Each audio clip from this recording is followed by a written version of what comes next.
Thank you and welcome to the show this morning. The topic this morning is conspiracy theories and their explanations. And we're fortunate to have Alana McLaughlin with us to talk about some of the conspiracy theories that she believed to be prominent among many people and to give some rationale in terms of why we should be concerned with the various kinds of conspiracy theories that she's talking about. And of course, Alana, let me welcome you to the show this morning and to start us off by giving us some information about your background, your education, and some of your experiences. You've been with us a number of times, and I'm sure that all of that information is quite familiar to some of our audience, but some of them might not know. So let's do it from that perspective. Well, as you've already stated, my name is Alana McLaughlin. I am 11 years old. I was born August 27th, 2002, and I am currently in 6th grade at John Early Museum Magnet Middle School. I've gone to many schools for elementary schools, such as Napier, Alex Green, Robert Churchwell Museum Magnet School, and for middle school, I'm just going straight through John Early because it is also the pathway to Hume Fogg Academic High School, which is where I want to go. I'm heavily involved in many activities after church, out of school, such as my church and other organizations that I can help out with. And actually, recently I was nominated to attend the Junior National Young Leaders Conference in Washington, D.C. In the summer of 2014 in June. And so, yes, I will be attending that for a week in Washington where people high up in power will be leading me and groups of other children around Washington so that we can experience it as our living classroom. A few more experience about me. Recently, actually, I preached at Mount Olive Missionary Baptist Church for their Love and the Unity of Family program. And so, yes, I try to get involved in everything I can because I think that is my calling. Lona, I guess people would probably wonder why in the world we would want to talk about conspiracies and how do you explain some of the conspiracies that we're dealing with.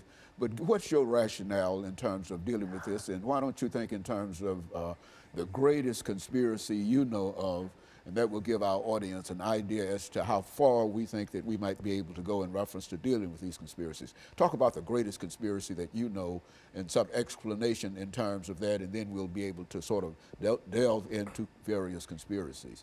Well, really why I chose to talk about conspiracy theories today is recently, my encore class, we were talking, and then my encore teacher starts talking about conspiracy theories and how one night in that week, he watched a video about how the man on the moon was staged, and that's actually the first conspiracy I want to talk about because I think in my mind it's most famous because this is a little known fact. 40% of Americans, only 40% do not believe that this happened. And that is a pretty great percentage. I mean, 40% of Americans, you'd think that, well, like 10% believe it didn't happen, but 40%?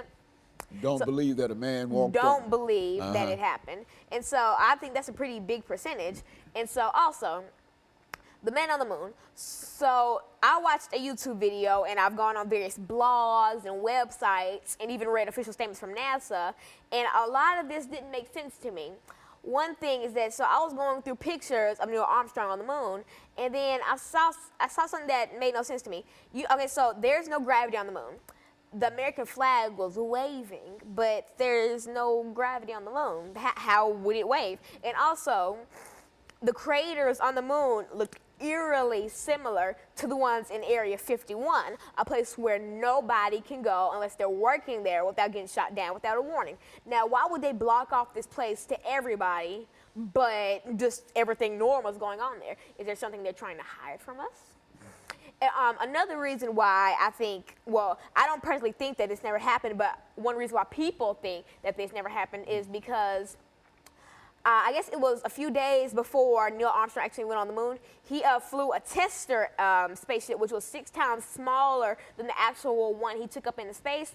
He crashed that one, and he had to eject because right after it crashed, it blew up. But then a few days later, in that same week, he beautifully flew a spaceship up to the moon, but he couldn't take this one in Area 51 up to the sky without making it explode.